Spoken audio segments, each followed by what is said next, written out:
बिस्मिल्लाहिर्रहमानिर्रहीम। अस्सलाम वालेकुम फ्रेंड्स, ग्रीन कैरी चैनल में खुश आमदीद। और मैं हूं आपका दोस्त राना। दोस्तों, बहुत ही खूबसूरत नज़र आने वाला पॉट और इसमें दिलकश खूबसूरत फूलों वाला पौधा, हाइब्रिड हाइबिस्कस प्लांट। इसमें देसी वैरायटी भी होती है, हाइब्रिड भी होती है। आज इसकी मुकम्मल डिटेल जानेंगे कि किस तरह इसको कौन सा फर्टिलाइज़र देना है, कितनी धूप चाहिए, किस वक्त पानी देना है। ये तमाम बातें हमारे साथ।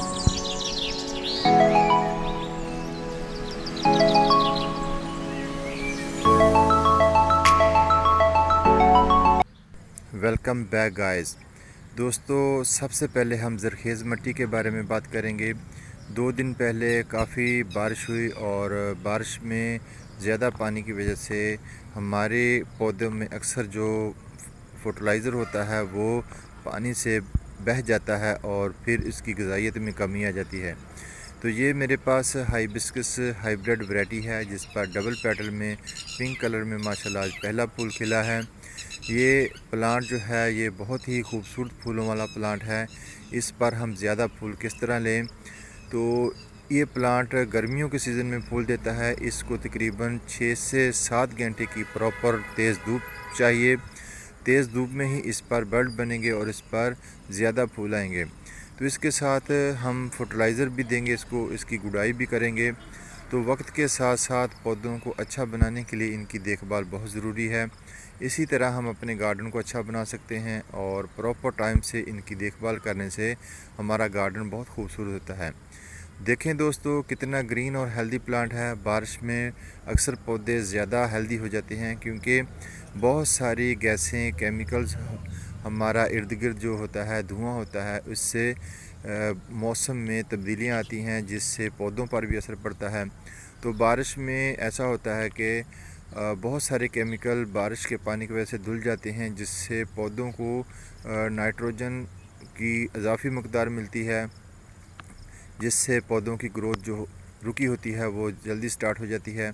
दूसरा, हमारे मिट्टी में जो अक्सर बैक्टीरिया वगैरह होते हैं वो बारिश के पानी से किल हो जाते हैं, जिससे यकदम बारिश के बाद पौधों की ग्रोथ स्टार्ट हो जाती है और पौधे हेल्दी और एक्टिव हो जाते हैं। तो बारिश एक अल्लाह ताला की बहुत बड़ी नेमत है। बहुत सारे इंसेक्ट जो हैं बारिश में किल हो जाते हैं। देखें, ये मिली बग्स है जो कि बारिश की वजह से खुद ब खुद किल हो गई। तो आज हम इसको फर्टिलाइज़र देंगे, इसकी गुड़ाई करेंगे। इस तरह पौधों की देखभाल अगर मुसलसल अच्छे तरीके से गार्डन में की जाए तो हम पौधों को बहुत अरसा तक अपने गार्डन में रख सकते हैं और इससे बहुत सारे फूल ले सकते हैं, फल ले सकते हैं फल वाले पौधों से। तो दोस्तों, इस प्लांट को लगाए हुए तकरीबन मेरे 6 से 7 मंथ हो चुके हैं। तो माशाल्लाह बहुत ही हेल्दी प्लांट है। देखें, छोटा सा गमला है 12 इंच का, तो इसकी रूट बाउंडिंग ज़रूर इसमें होना शुरू हो गई होंगी। तो इस तरह हल्के हाथ से जो गुडाई करेंगे, गहरे गुडाई करने से इसकी रूट जो हैं वो टूट जाएंगी क्योंकि अब मौसम इस पे फ्लावर आने का है। अगर हम ज़्यादा गुडाई करेंगे तो इसकी रूट्स डैमेज होगी और फिर इसकी ग्रोथ मुतासर होगी। तो फिर इस सीज़न में हम इससे फूल नहीं ले सकते। तो हल्के हाथ से गुडाई करने का एक मकसद ये है कि ऊपर जो तह में पानी देने से एक सब्ज़ रंग की झिल्ली बन जाती है, तो उसको ख़त्म किया जाए ताकि पानी जो हम दें वो नीचे तक जाए और इस तरह इसकी जड़ों को प्रॉपर पानी मिले। बहुत सारी जड़ें बिल्कुल देखें दोस्तों ऊपर आ चुकी हैं। तो ये ब्रीक नसें होती हैं जिनसे इनको खुराक मिलती है। इस तरह के अगर हेल्दी पौधे हमारे गार्डन में होंगे तो हमारे लिए ज़्यादा ऑक्सीजन पैदा करेंगे। तो दोस्तों, सबसे पहले देखें सल्फ़र और इसके साथ रूट हार्मोन्स यूरिया, तो इन दोनों की एक एक चमची ली। ये सल्फ़र है जो ज़रूरी अद्वियात की दुकानों से बआसानी मिल जाता है। तकरीबन 16 लीटर पानी में हम 2 चमचे सल्फ़र के डालेंगे, 1 चमचा यूरिया का।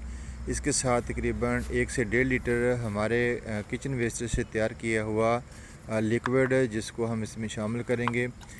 पौधों को नाइट्रोजनी और नामियाती मादे जो ज़रूरी होते हैं वो हम अपने घर से ही ख़ुद बना सकते हैं।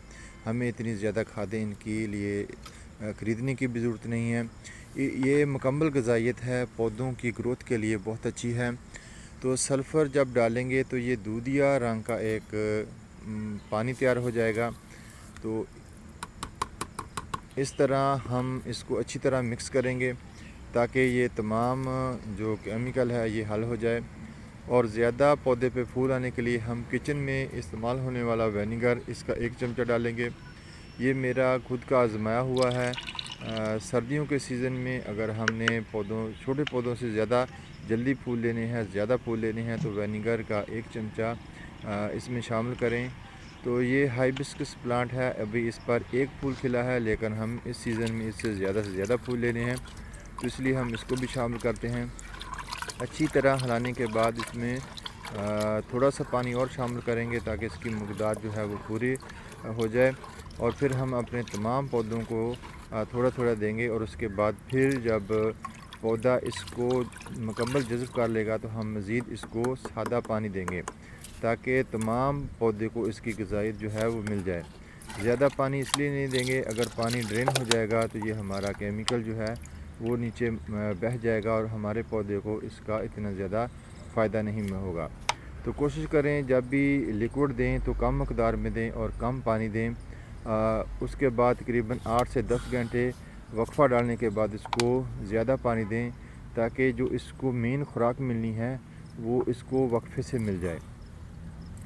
तो ये एक अहम और ज़रूरी पहलू था जो आप लोगों से डिस्कस किया कि पौधों को किस तरह खुराक देनी है। और इसके साथ पौधों को 6 से 7 घंटे की प्रॉपर धूप, सुबह मॉर्निंग टाइम में पानी और असर टाइम पानी दें तो पौधों की हेल्थ बहुत अच्छी हो जाती है। गार्डन बहुत खूबसूरत नज़र आने लगता है।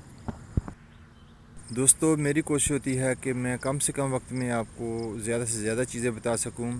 आज की वीडियो आप लोगों को कैसी लगी कमेंट्स बॉक्स में ज़रूर अपनी राय का इज़हार किया करें। इंशाल्लाह फिर मिलेंगे एक अच्छी सी वीडियो के साथ।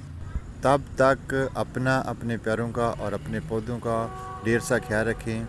अल्लाह हाफ़िज़ दोस्तों, अल्लाह निगहबान।